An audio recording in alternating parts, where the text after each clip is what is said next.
तो आ गए आप। आ गए हो तो चैनल को सब्सक्राइब कर लेना, वीडियो अच्छी लगे तो लाइक और शेयर कर देना और हाँ, बेल आइकन जरूर दबा देना ताकि आपको नई वीडियोस की नोटिफिकेशन मिलती रहे। स्टोरी एनिमीडिया, कहानियों की नगरी।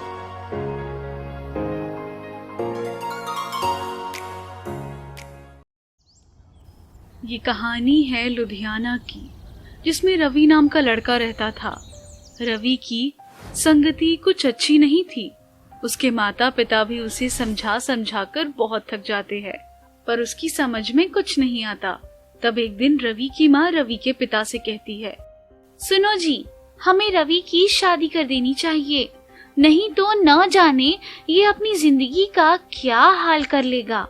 अगर शादी हो जाएगी, सर पर जिम्मेदारियां आएगी तो ये सुधर जाएगा और अपनी गलत संगति छोड़ देगा। तुम कैसी बातें कर रही हो? तुम्हारा क्या दिमाग चल गया है? क्यों किसी लड़की की जिंदगी बर्बाद करना चाहती हो? इस नालायक से उसकी शादी कराकर ये तो नहीं सुधरेगा, उल्टा उसकी जिंदगी बर्बाद हो जाएगी। मैं किसी भी लड़की से तेरे नालायक बेटे की शादी नहीं करवा सकता। ये कभी जिंदगी में नहीं सुधरने वाला।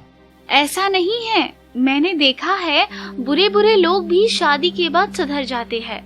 जब बीवी बच्चों की जिम्मेदारी आएगी तो ये भी सुधर जाएगा। मेरा यकीन मानो, तुम मेरे कहने पर एक अच्छी सी लड़की देखकर इसका विवाह कर दो।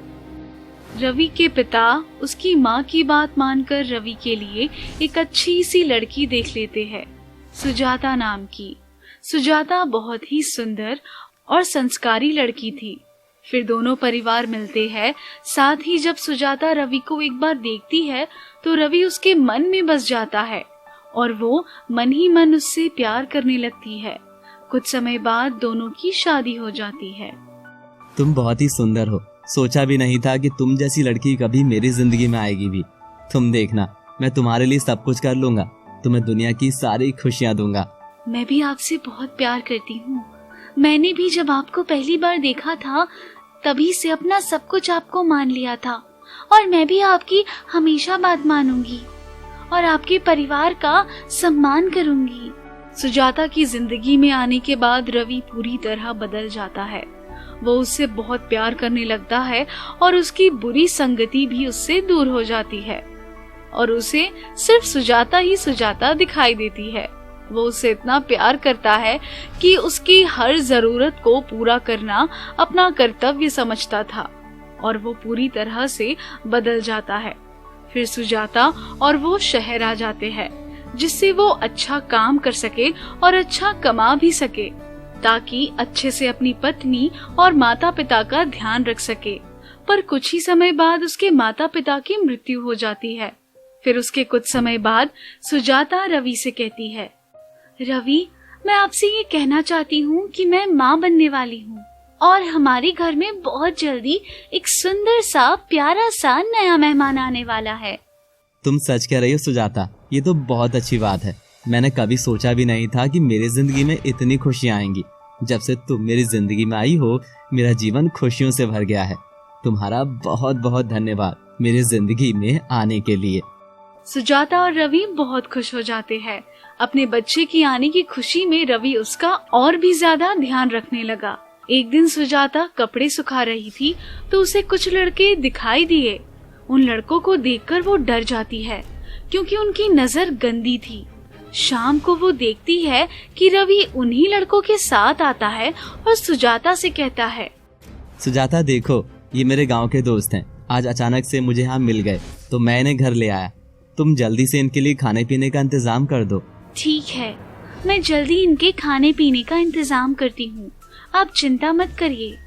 सुजाता को उन लड़कों को देखकर थोड़ा अजीब तो लगता है, पर वो रवि से इतना प्यार करती थी कि वो उसके दोस्तों की बात उसे बता नहीं पाई और उसके दोस्तों के लिए खाने पीने का इंतजाम करने लगी। उसमें से एक लड़के को जब सुजाता पानी देती है तो वो लड़का उसका हाथ पकड़ लेता है। सुजाता को बहुत बुरा लगता है, लेकिन वो रवि से फिर भी कुछ नहीं कहती और चुपचाप अंदर चली जाती है। रवि के दोस्त भी खाना खाकर वहां से चले जाते हैं। कुछ समय बाद सुजाता को लेबर पेन शुरू हो जाता है। रवि उसे हॉस्पिटल ले जाता है। हॉस्पिटल में उसे एक बहुत ही सुंदर बेटी होती है, जिसे देखकर रवि और सुजाता बहुत खुश हो जाते हैं। थैंक यू सुजाता, मेरी जिंदगी में इतनी प्यारी बेटी देने के लिए। देखो, इसे देखकर तो ऐसा लगता है जैसे परियों के देश से आई हो। जी, आप बिल्कुल सही कह रहे हो। देखो ना, कितनी सुंदर है, बिल्कुल आप पर गई है। नहीं पागल, ये तो बिल्कुल तुम पर गई है। जितनी सुंदर तुम हो उतनी ही सुंदर ये है। रवि और सुजाता अपने जीवन में बहुत खुश थे और उनकी खुशी दुगनी हो गई थी उनकी बेटी परी के जन्म के बाद से। वो खुशी खुशी अपना जीवन बिता रहे थे। एक दिन अचानक जब रवि घर नहीं होता तो उसके दोस्त घर आते हैं और दरवाजा बजाते हैं। भाभी, रवि कहाँ है? हमें रवि से बहुत जरूरी काम है, उसको बुला दीजिए। वो तो यहाँ नहीं है, किसी काम से शहर से बाहर गए हैं, कल लौट आएंगे। आप मुझे बता दीजिए क्या काम है। उसी से काम था, चलिए छोड़िए। क्या आप हमें एक गिलास पानी दे देंगी? हाँ, मैं अभी लेकर आती हूँ, आप लोग यहीं रुको। सुजाता जैसे ही पानी लेकर आती है, वो देखती है कि वो लोग घर के अंदर आ चुके थे और उन्होंने कुंडी लगा ली थी। आप लोग अंदर कैसे आए? मैं पानी लेकर आ रही थी। आप लोग बाहर जाइए, रवि घर पर नहीं है तो आपका यहाँ अंदर आना ठीक नहीं है। अगर हम अंदर नहीं आते तो तुम्हारी खूबसूरती को कैसे निहारते? अब तो हमें इस खूबसूरती को चखना भी है। और वो दोनों दोस्त सुजाता के साथ मिलकर बदतमीजी करते हैं और उसका मान सम्मान नष्ट कर देते हैं। सुजाता ये सब बर्दाश्त नहीं कर पाती और वो फांसी लगा लेती है और मर जाती है। अगले दिन जब रवि आता है, वो देखता है कि सुजाता पंखे से लटकी है और उसे सुजाता का एक खत मिलता है जिसमें वो रवि के दोस्तों के बारे में सब कुछ बताती है। रवि उसके मौत से बहुत दुखी हो जाता है और पूरी तरह टूट जाता है। वो गुस्से में आकर अपने दोस्त को जान से मार देता है और अपनी बेटी को उस शहर से दूसरे शहर ले जाता है। लेकिन वो दूसरे शहर जाकर भी सुजाता को भूल नहीं पाता। वो अपनी बेटी परी का बहुत अच्छे से ध्यान तो रखता है, पर उसके दिल और दिमाग में सुजाता ही घूमती है। धीरे धीरे उसकी बेटी बड़ी होने लगी, उसे माँ की जरूरत महसूस होने लगी।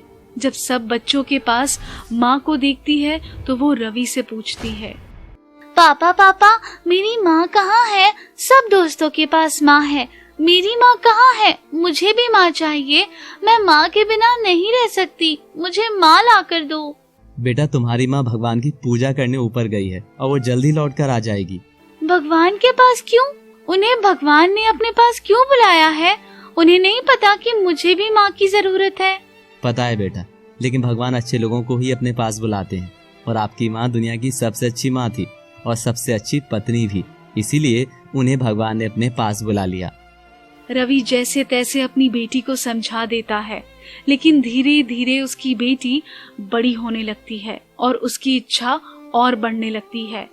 एक दिन उसे बिल्कुल अपनी माँ जैसी दिखने वाली लड़की मिलती है और उसे देखकर वो बहुत खुश होती है कि भगवान ने उसकी माँ वापस भेज दी है। और वो कहती है, माँ माँ। परी ये बोलती हुई बहुत तेज चिल्लाती है। वो लड़की पलट कर देखती है। बेटा, मैं तुम्हारी माँ नहीं हूँ, तुम किसे ढूंढ रही हो? नहीं नहीं, आप ही मेरी माँ हो, मैंने फोटो देखी है आपकी, आप ही मेरी माँ हो। अच्छा, तुम्हारे डैडी कहाँ है? मुझे अपने डैडी के पास ले चलो। परी उस लड़की को रवि के पास ले जाती है।